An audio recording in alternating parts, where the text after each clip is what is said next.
Hey Europe, this is Musable.com calling, the best source for news and blogs about the Eurovision Song Contest. If you're looking for a new Eurovision experience online, you should visit us. Our editors have a wide variety of content for you to enjoy, from up-to-date news stories and interviews to fun and interactive quizzes.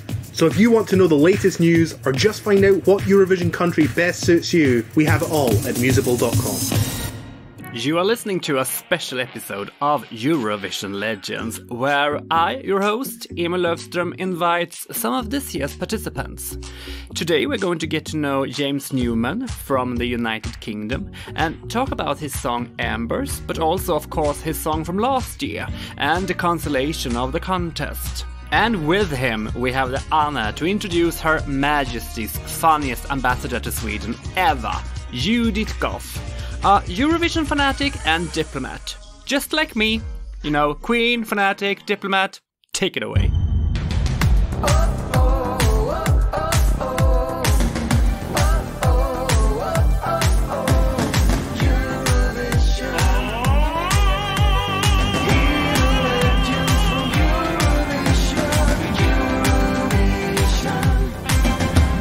Welcome to Eurovision Legends, Madam Ambassador to Sweden, Judith Gough. Thank you. Lovely to be here. Thank you, Emil. And UK's Ambassador for Eurovision 2021, James Newman. Hey, how's it going? What a lovely idea this was, Judith, to have a chat like this with the most talked about guy in the UK after Prince Harry. I know. I'm thrilled. I'm really thrilled. It's lovely to meet James, albeit online. But... Yes, and you too, definitely. Thank you. You, Judith, are Her Majesty's Ambassador to Sweden since 2019. And before that, you were Ambassador to Georgia and Ukraine. That's right. So I was Ambassador in Ukraine from 2015 to 2019 before I came here. And then you're right, prior to that in Georgia, two good Eurovision countries. And of course now in the capital of Eurovision, and that's Sweden. You can see a theme in my career, can't you? And now you're on Eurovision Legends. Exactly. It gets no better than this. Thank you. Where are you right now, James? I'm in my house in North London, a little place called Crouch End. Just beautiful weather outside and just having a nice afternoon. To keep this conversation in a good mood, my suggestion is to skip politics, Brexit and Mexit. Instead, I thought we could warm up with some quick questions regarding Eurovision. What do you say about that? Sounds good to me. Okay. Best song from the United Kingdom in Eurovision? Ooh, I'm going to go with, and it's because of my age and the memories probably, but Bucks Fizz, Making Your Mind Up, 1981.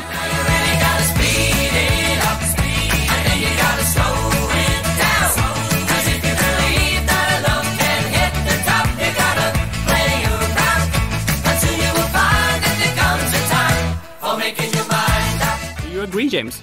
I actually do agree. It's a great song. I love it. Worst song from the United Kingdom? Oh, I don't want to upset anyone, but Scooch. Do you agree, Judith? I'm a diplomat, so it's a tricky one for me, but I have to say Scooch was not our finest hour.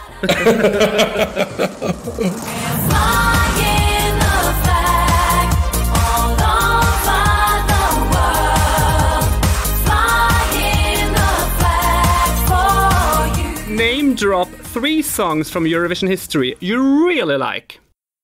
Oh, okay. Dana International Diva. Viva Maria, viva Victoria, Aphrodite. Viva la diva, viva Victoria, Cleopatra. What a fabulous song that was. Love it. I'm going to go with Alexander Rybak and Fairy Tale. I'm in love with a fairy tale, even though it hurts. 'Cause I don't care if I lose my mind, I'm already cursed. And also, let me think, Sveka Verduchka, the Ukrainian entry that didn't win, but just who can forget that song and that look with the star on the head? Love it.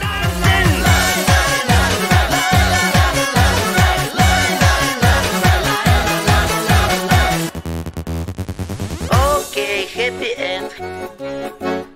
Do you remember those songs, James?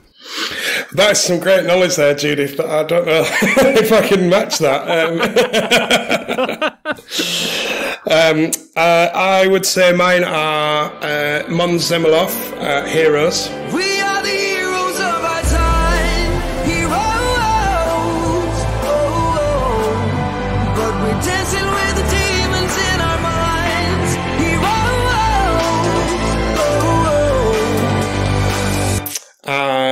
I would also say Birds by Anouk. Birds falling down the rooftops, out of the sky like raindrops. No air, no pride. And I would say Ooh, just a little bit by Gina G. I'd go for that as a fourth, actually. I have to. Just a little bit more. Just a little bit, you know what I'm looking for. Just a little bit. Gina G, that was top notch. Great song. Who should have won Eurovision but didn't? It should have been Dowdy last year from Iceland. Unfortunately, because the competition was cancelled, he didn't get a chance, but I think he would have won it. Judith, was that your favorite from last year? Absolutely. What do you think about things? Believe it. I will always be there, so you can tell me anything and I'll listen. I mean, really, really sad for them that the contest didn't happen, because I think they would have, no offence to anybody else, No. they would have nailed it. Not you, James, not anybody. Yeah, no, none taken. That was just an extraordinary entry. Judith, who should not have won Eurovision but did? Ouch. Probably some of the early British winners, probably because at the time there wasn't as much competition as there is now. I'll stop there. Great answer. James, United Kingdom as part of the Big Five, good or bad? Good for me. Because I don't have to compete in the semi-final. But the downside of that is you don't get as much practice. So there's positives and negatives of that. Judith, favourite country in Eurovision besides the UK? Oh, Sweden, obviously. No-brainer. For you, James? There's many. I love all the countries, but I think I really love Sweden. Mm-hmm. James, who do you want to see participate for the UK next year? The girls from RuPaul's Drag Race. Whoa! I didn't see that coming. Judith, if James takes home the contest this year, which city do you wish to host it? Ooh, that's really, really tricky. I think Crouch End. It's Crouch End's moment. It's Crouch End's time. Let's take it back to where James. You're not there from there originally, though, are you, James? I can tell. No, I'm not. No. James, would you like to be the host? I would love to be the host. Yeah, and I would love it to be in Yorkshire, where I'm from originally. So in Leeds. Last question, and this one is for you, Judith, since you've been around the block a few times. Ooh, careful. Which country has the best food? Georgia, Ukraine, or Sweden? And tell us why. So there's no contest, but the Georgians have food sorted. High quality ingredients with passion. And the clear instruction to take your time over the meal and the socialising. And it always comes with music. Georgian polyphonic singing is the most extraordinary cultural heritage. So I'm going to go for Georgian food, particularly hachapuri, which is kind of the original pizza, cheese on bread. What more can you want? I actually love Georgian food too. Great! Everyone survived and no one offended Engelbert Humperdinck. Give it time. Yeah, there's still time, yeah. James, you were born in 1985, very good vintage if you ask me, in Settle, North Yorkshire. Yeah. How did music get into your life? Well, my father was an Irish folk musician. He wasn't Irish; he pretended he was because he loved it so much. And then my mother brought me and my brother up on Motown music, soul music. So there's always like Diana Ross playing when we got up in the morning, always like Smokey Robinson or Marvin Gaye. So that was kind of my musical inspiration growing up, really. What is your first memory of Eurovision? My first memory of Eurovision.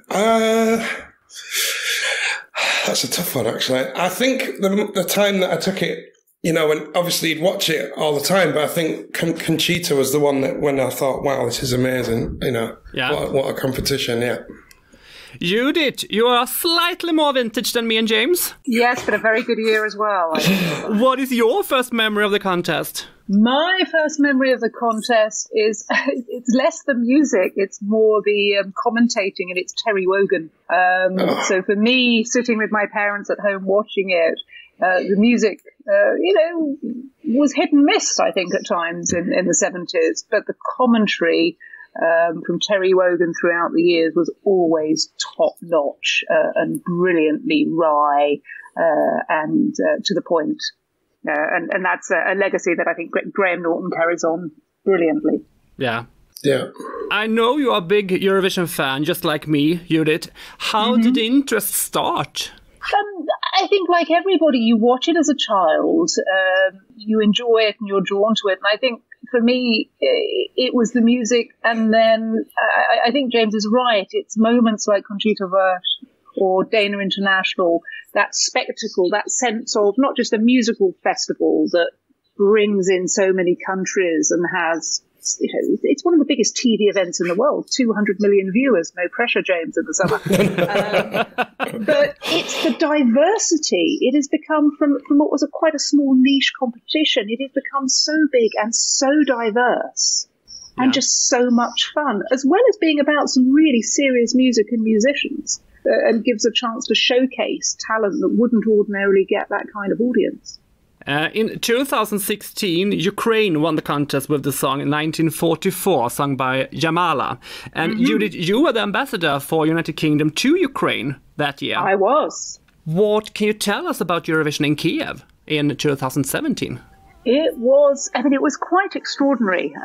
First of all, we were delighted Jamala won. I came to know her personally, and she is the most phenomenal artist and musician, and you could see what that meant to Ukraine when they won. And of course, really tricky for a country like Ukraine, which is engaged in a conflict with its near neighbour, which is fighting a number of battles on the domestic front as it reforms and moves ever closer towards Europe, to hold an event of that magnitude. But they pulled it off rather well, and it was an extraordinary night, which I think really. Everybody was there. I can remember, my goodness, some of it's a blur, but bumping into various political leaders dancing away in the corners, the president of one country, the mayor of Kiev, the most extraordinary party that brought everybody together. And I think it really allows countries like Ukraine and cities like Kiev to show what they've got. And it passed off really, really well. And, we had a great British entry in Lucy Jones. We had an absolute ball. Can you share some gossip behind the scenes? Let me see. I think my biggest negotiation of that whole period was making sure that the hotel bar stayed open for the BBC after party afterwards at 5 o'clock in the morning. All I can say is my diplomatic skills ensured that we succeeded, but it was one of the toughest negotiations I've had to have. As an ambassador in Sweden for the United Kingdom, what do you think is the main difference between Sweden and UK regarding the interest for the contest? James will have his views. I think in the UK, we have a slightly more tongue-in-cheek relationship to Eurovision. Not across the board, but I think it has been seen more as a fun competition than a serious competition. I think in Sweden you have turned it into an art form. Melodifestivalen is something that is so special and had us gripped this year. And I would love to see the UK do the same. Actually, we've done that sort of thing in the past, but it's extraordinary how everybody in Sweden tunes into Melodifestivalen, and everybody has an opinion. Yeah. And the quality of acts that competition drives, I think, is really, really high. It was a really good, stiff competition this year. Yeah, totally. Have you seen your Melodifestivalen, James? Yeah, I watched it for the first time this year, and I was absolutely blown away by how amazing everyone is. Like Judith said, you know, everyone takes it so seriously. And I think that kind of shows, you know, I think a lot of people in the UK have started watching it, and it shows how differently Sweden take the attitude towards Eurovision. And I think one thing that I'm trying to do is kind of show people that, you know, it's a serious competition. There's a lot of amazing contemporary acts. And it's, you know, it doesn't have to be the novelty that it used to be. Did you have some favorites among the songs? Yeah, I really liked Eric Sade's song. I love it in the morning, oh na na na na na. I love it in the evening, oh na na na na na. I love it every weekend, oh na na na na na. I want it all, every minute. I love it in the morning, oh na na na na na. I love it in the evening, oh na na na na na. I love it every weekend, oh na na na na na. I want it all, every minute, yeah. Because I felt like it could be, you know, on the radio right now with like Joel Corey or someone like that. It was really cool, and I loved all of them. Was it Dotter? I loved her song as well, but I really loved Tusse. It's a great song, and it's always stuck in my head, Voices, so that's a good sign, I think. What do you think, Judith? I mean, I thought Tusse was superb, and also what a backstory. I mean, that really shows you the opportunity that Melodifestivalen and Eurovision give you for him to win.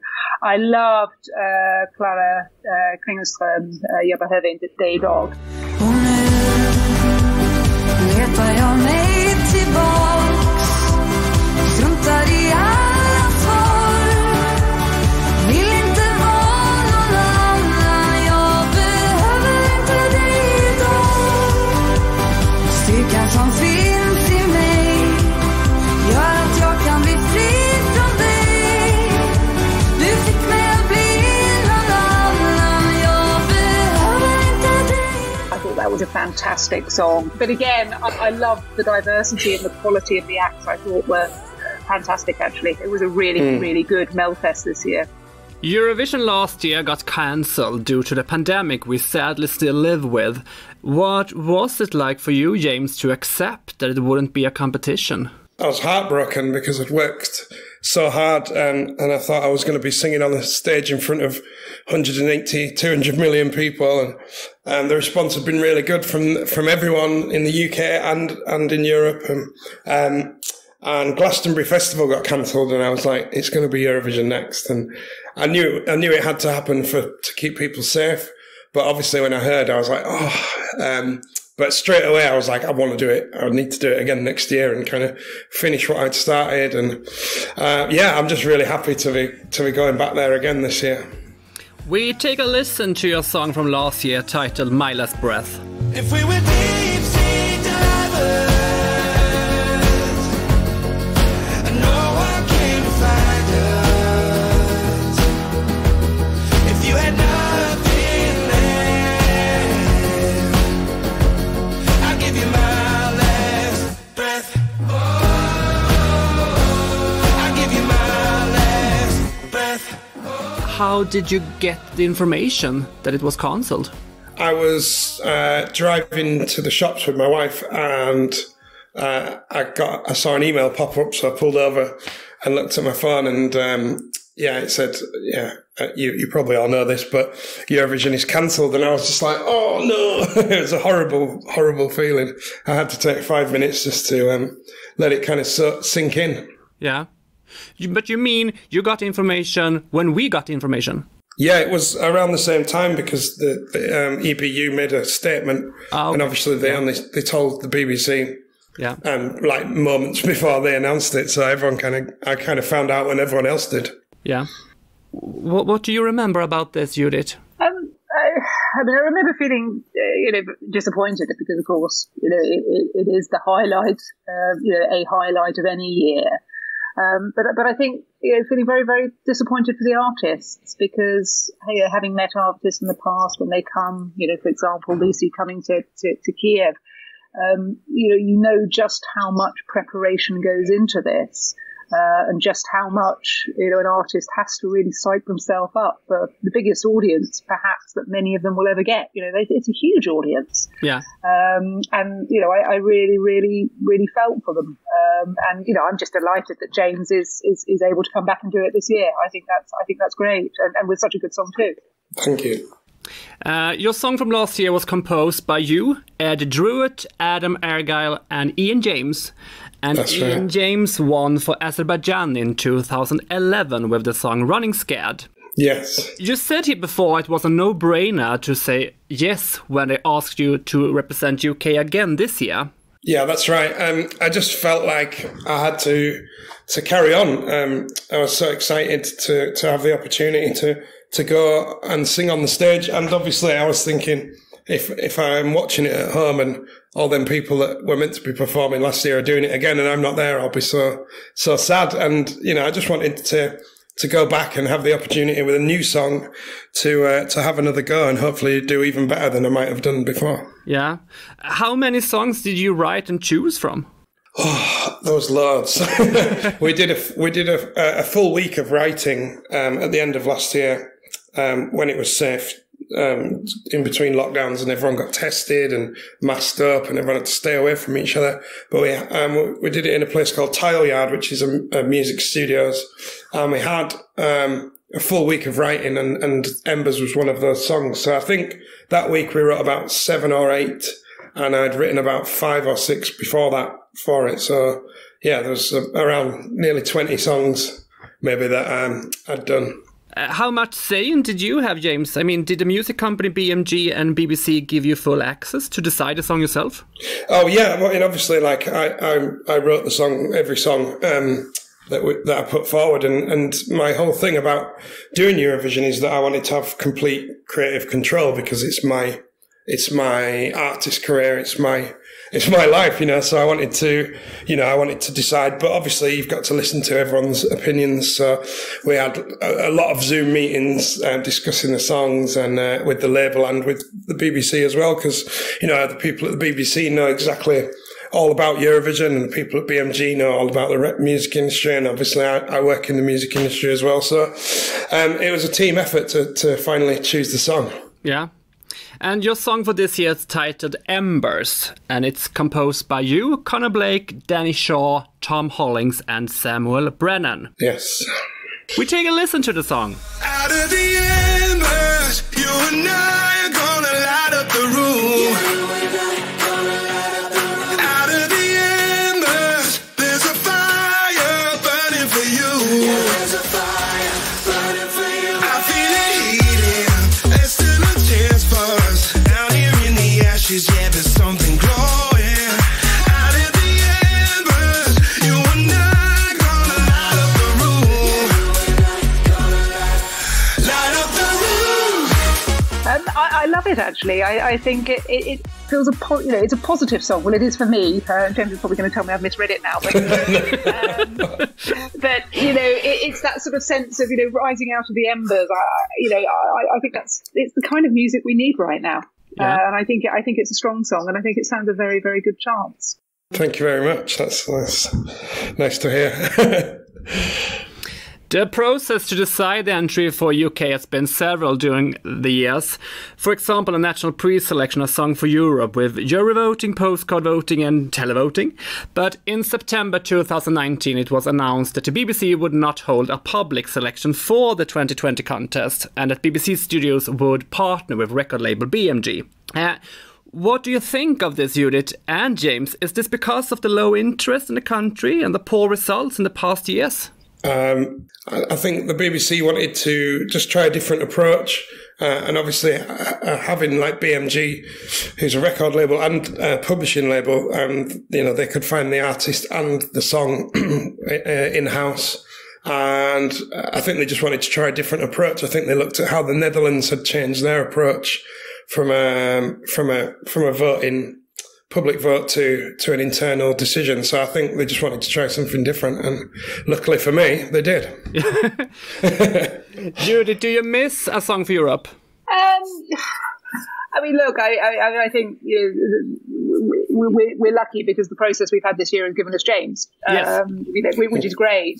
I mean, I would, as I say, when you've seen Melody Festival, and I would love to see something similar in the UK, because I think the way you do it in Sweden here is quite frankly fantastic, and it does produce A, really great entertainment, but B, really high quality interest. So hopefully going forwards, that's a further format that we will experiment with in the UK. Definitely. So how are the plans right now? I understand that they soon can be changed, but what's the plan for you right now for the contest, James? So the plan is we go to Rotterdam and we have to isolate before we go there. And then we get to the hotel and they lock us in the hotel until we get driven to the arena. Yeah. And then back to the hotel, and we don't leave there, which is, I mean, it's different. It's a different experience to what I thought was going to happen. A lot of people told me there's a very fun week of parties and stuff like that. So, but I'm just glad I get to go there. So a lot of preparation, singing lessons and practicing the song and rehearsals and photo shoots. It's just a really exciting time. What can we expect from you on stage? Can you reveal anything? Well, I don't want to give away too much because obviously the stage show is a big thing. But I have got a choreographer and I have been learning some dance moves. Oh. So, but that's all I can tell you right now. Judith, how will you and your family watch Eurovision?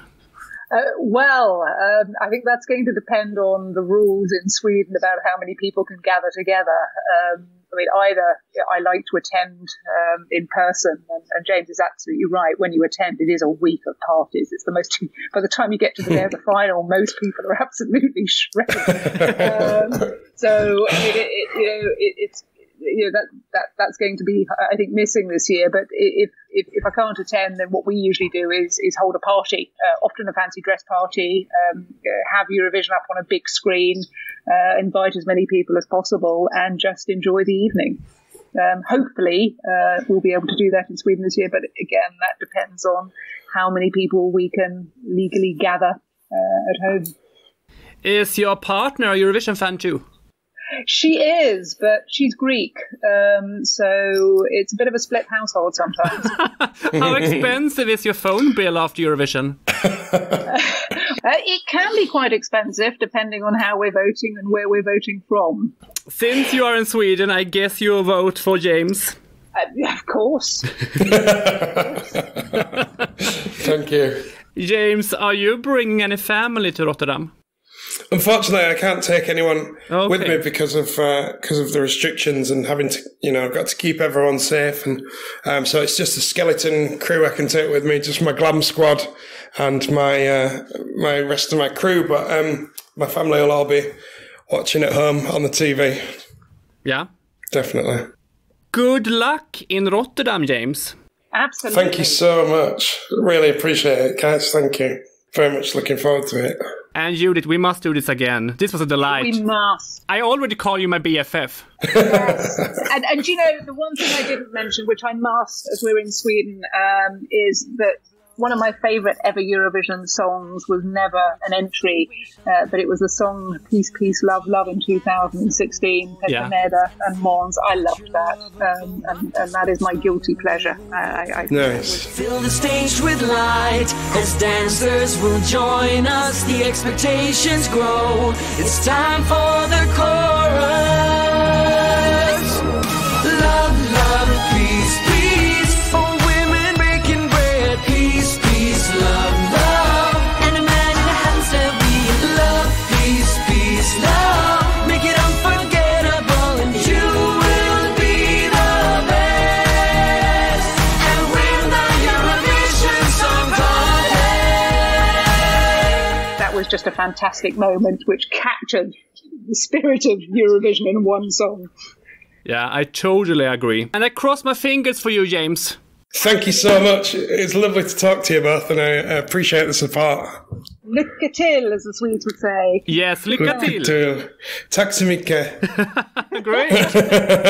And hopefully you in real life at some point, Emil, and obviously you as well, James, but Emil, as we're both in Sweden, hopefully at some point. Yes, we must. We must. It would be lovely to meet up and compare notes, and thank you very much for today. It's been fun.